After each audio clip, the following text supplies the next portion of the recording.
There is a true crime YouTuber who currently has full access to the P. Diddy courtroom and case, and the videos that they are posting about this are so incredibly strange and weird. I do not know if it was a good idea to let a YouTuber into this to cover this situation. So Stephanie So is a TikToker who does videos where she covers crime. That seems to be the thing that she does. She talks about it, and she used to talk about it and eat like an entire bargain bucket at the same time. But now she's posting videos of her at the P. Diddy trial. She's in the courtroom, and they are so strange.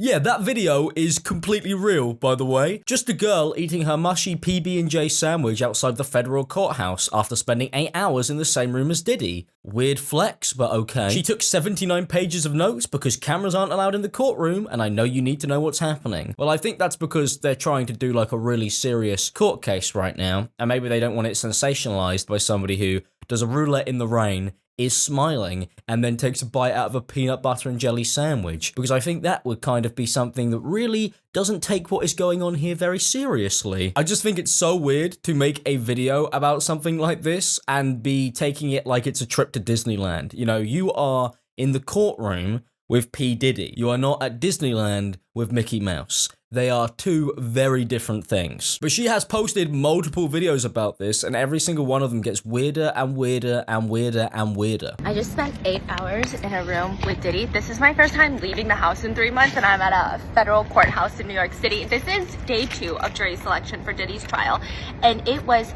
Okay, listen, there's no video cameras allowed. There's nothing. It's not being live streamed, and there's only 3 rows of press that were allowed inside. I'm not joking. When I first saw this video, I thought I was watching somebody talk about the fact that they'd seen the new Marvel movie early. No pictures. Do not, tell anybody any spoilers. You gotta sign an NDA. But no, she's talking about a really serious case. One of the most important cases that is gonna happen maybe in the last 10 years. And she sat there talking about it like she's just seen a new movie early and she can't tell her friends about it and she's giddy and excited. I think there's a few things you shouldn't be when doing true crime videos, and I think one of them is giddy, the other one is excited, and the other one is overjoyed and very happy. And the thing is, you see this in the first video because the whole thing that they've done with true crime is because it's become so oversaturated. It's become like tea or gossip or drama instead of what it actually is, which is real people's lives. And that is so terrifying to me that the internet has just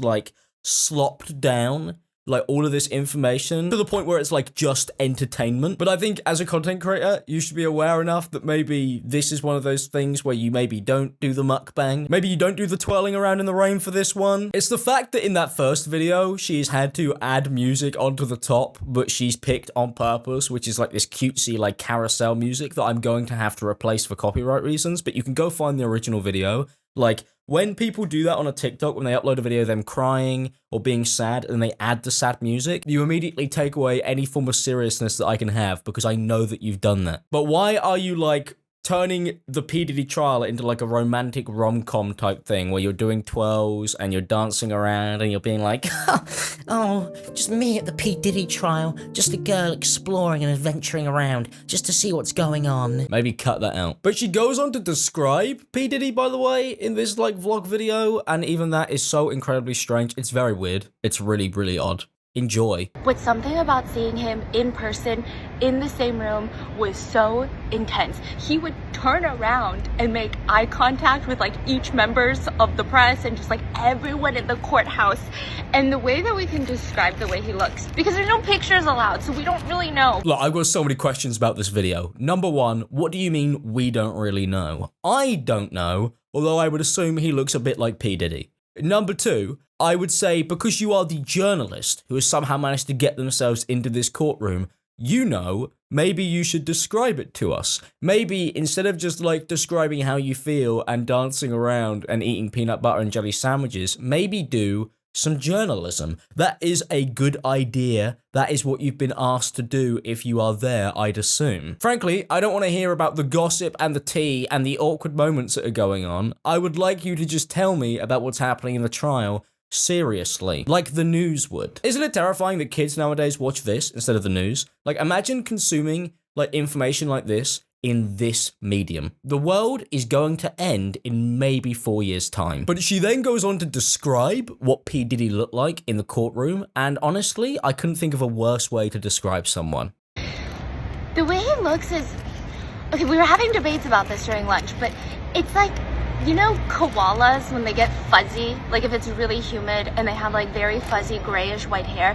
He kind of is reminiscent to that. Yeah, P. Diddy, the man charged with more crimes than I could even name. He looks like a little fuzzy koala bear, everyone. I reckon the people who are involved in this, who are trying to prosecute this man, really love it when you describe P. Diddy as a little fuzzy koala bear. You know that Diddy, man? He's just a little fuzzy koala bear. What's he been charged with? How much lube? To be fair, koalas do have chlamydia, so maybe there's a crossover there. But the whole vibe of this video is so strange. And by the way, this does not end. It carries on like this, and it gets worse and worse and worse the more the video plays. Let me tell you, the way he looks at every single person in that courtroom is the most intense thing ever. I feel like he's challenging people to break eye contact first. I almost peed myself. You almost peed yourself. Okay. I mean, obviously, you're turning this into something like as if you're playing a Five Nights at Freddy horror game. You know, that's not a koala bear, that's a real man.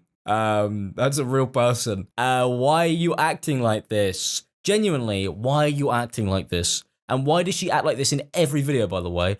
If somebody I knew, like, was involved in a triple homicide murder, right? And then I saw Stephanie So doing this, like, on her knees outside the courtroom, like, explaining it like this, I think I would actually scream. But the thing is, because apparently so many people, I guess, are just insane enough to like this stuff, it's just been completely normalized. Like, this is just normal. This is fine. What does it take to be a journalist nowadays? Can you just, like, apply for one of those badges and rock up? Can anybody rock up and get this? Like, what did she have to do to be able to get in here? Because whatever it wasn't enough. And whoever is, like, in charge of that is not doing a good enough job at making sure that the type of stuff that's being made around this is serious. This isn't content, right? This isn't content creation.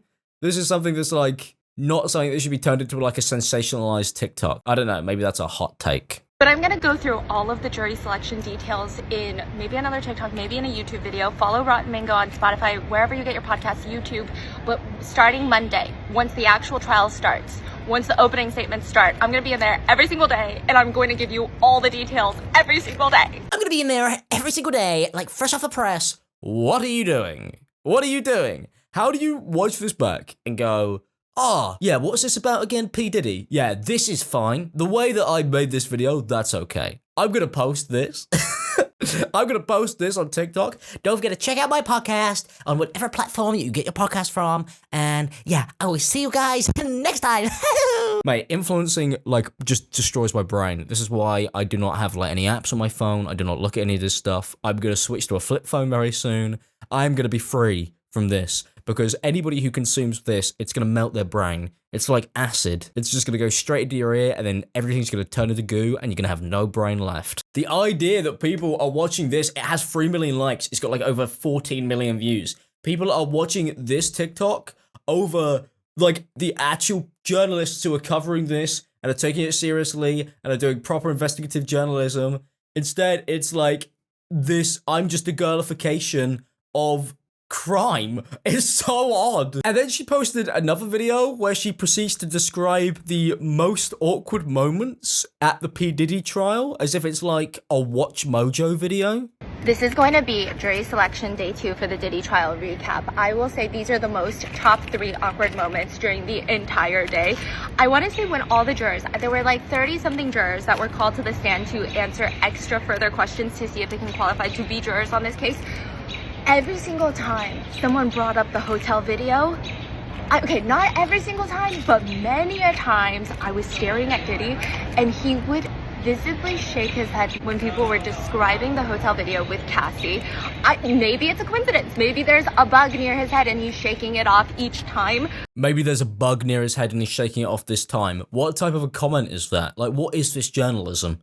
Genuinely. Like, what is that as a little add-in from you? If you're going to add stuff, don't add shit like that, I would say. Don't add stuff like that. That would be my recommendation. If you're going to add things to your little videos when you're describing what happened, don't do that. Whatever that was, not that, please. I don't know, I just don't understand why you would choose to cover it like this. Why is it so unserious? Why is everything so light-hearted? Why are you making little, like, jokes about, oh, maybe he was shaking his head so much because there's a fly in the room. Alright, this isn't quirky. This is P. Diddy. A good handful of times that they were talking about the hotel video. There were other notably awkward moments. One of the jurors was excused because she said that she cannot look at any of the evidence in this case because she will faint. She will pass out. She said in junior high she passed out because someone was talking about oral intimate relations. And then another guy was excused because he admitted that he was smoking last night and it would be very difficult for him to stop smoking throughout the entirety of the trial. But he was very honest, and I think that was admirable. So those were mainly the awkward moments of day 2. But if you guys want to get the whole jury selection recap, because there's so much going on, there were people that worked for HBO that were trying to be on the jury. It was crazy, but I'm gonna leave that on YouTube on Rotten Mango, so please go check it out. And oh my god. It's the way all of these videos are filmed. Like, why is it made to be so quirky? Why is that the vibe that's been chosen for this type of content? I think that that is the wrong choice. I'm not going to lie. I would really recommend maybe not doing the whole, I'm just filming and I'm casual and it's meant to be relatable. I don't want this to be relatable. I want to see a man in a suit or a woman in a suit talk about it on the news. That would be ideal. And I want them to be very serious, and I don't want them to be giggling and laughing at the end of every sentence. That would be incredibly odd, and I'd be uncomfortable, I think. Oh, and by the way, that is not the last video. The last video that she posted on TikTok is her showing a photoshopped picture of P. Diddy and then saying, this is kind of what he looks like. I have a photo of Diddy. I did not smuggle a camera into the courthouse in any orifice, but this is a Photoshop photo, truly just for reference. Like, the sketch artists weren't doing it, the koala wasn't doing it, so we took an original photo of Diddy, and this is what we think he looks like. There we go. Another little joke about the koala thing in the last video. You know, remember that? When she described him as a koala? That was funny. In the courthouse, like, this is what we saw. Mainly it's the hair, so it's more white, and then the sides of his face are not as hairy, and then he just looks really pale. P. Diddy looks really pale, does he? You're a journalist, are you? I could see that, maybe you need to go back to journalism school, because I'm not inferring that from this photoshopped image, I'm not gonna lie. I'd say his hair is grey, but he's old. I don't know if you guys were surprised by this, but what Stephanie So is telling us is that P. Diddy looks like himself, but as if he's been in prison for a while, which I kind of expected. And then he's wearing the white collared shirt with a navy crew neck, but it's a little less V. It's more circular. But that's what we think he looks like. That's what we think he looks like. Once again, Stephanie, you are literally there. You can tell us. You were there. You can tell us what he actually looks like. But also, here's the other thing. I do not care. I do not care what P. Diddy is wearing. I'm not interested in that. I don't want to know. I want to know what's actually going on in the trial. I don't care about whether somebody in the trial was, like, sad and smoked weed. I don't care about that. I don't want to know. I just want to know, right, what's going on. Put the peanut butter and jelly sandwich down and give us some actual information, please. And try not to laugh about it. Now, she has actually gone and posted a hour 50-minute video on YouTube, and it's called I Spent 8 Hours in a Courtroom with Diddy, which makes it sound like it's some form of collab, which I don't think is the intention. Like, this looks like it's a title of a Mr. Beast video. We spent 8 hours in a courtroom with P. Diddy, and we said if he took his hand off of this lube, then he could keep all of the lube in the room. And I skipped through this video. It's really not very interesting. She kind of just talks about it the entire time in a very unserious fashion, and she has like a star like stuck to her face, which is a choice, I think. Maybe don't turn the P. Diddy trial into a get ready with me. I don't need to see you doing your like spot healthcare stuff. I think that maybe you should leave that to after the recording. I don't know. Look, I personally hate the way these videos are done. I cannot bear it. I cannot watch them, and I do not understand how other people do. They like unnerve me, really, when I watch them. I'm like, why is this so lighthearted, and like, why are we giggling when the subject matter is like P. Diddy? Especially when you're claiming to be an investigative journalist, where you're like going through the gruesome details, like you're not just like cracking off jokes or being a comedian. Like, this is somebody who's meant to be taking this incredibly seriously, I'd assume. That's kind of the vibe you're meant to get. But it's not that it's even turned into comedy, it's that it's turned into like tea. It's turned into like gossip. That's the weirder vibe. It's like listening to like somebody talk with like a friend over lunch. And I know that's kind of the appeal. I don't know, in video form, when it's one-sided, it's got like a really weird vibe to me. Well, that's it for this video. Thank you guys for watching. Don't forget to leave a like if you want to support the channel and subscribe if you're new, and I will see you guys in another video soon. Have a good day. This was really weird.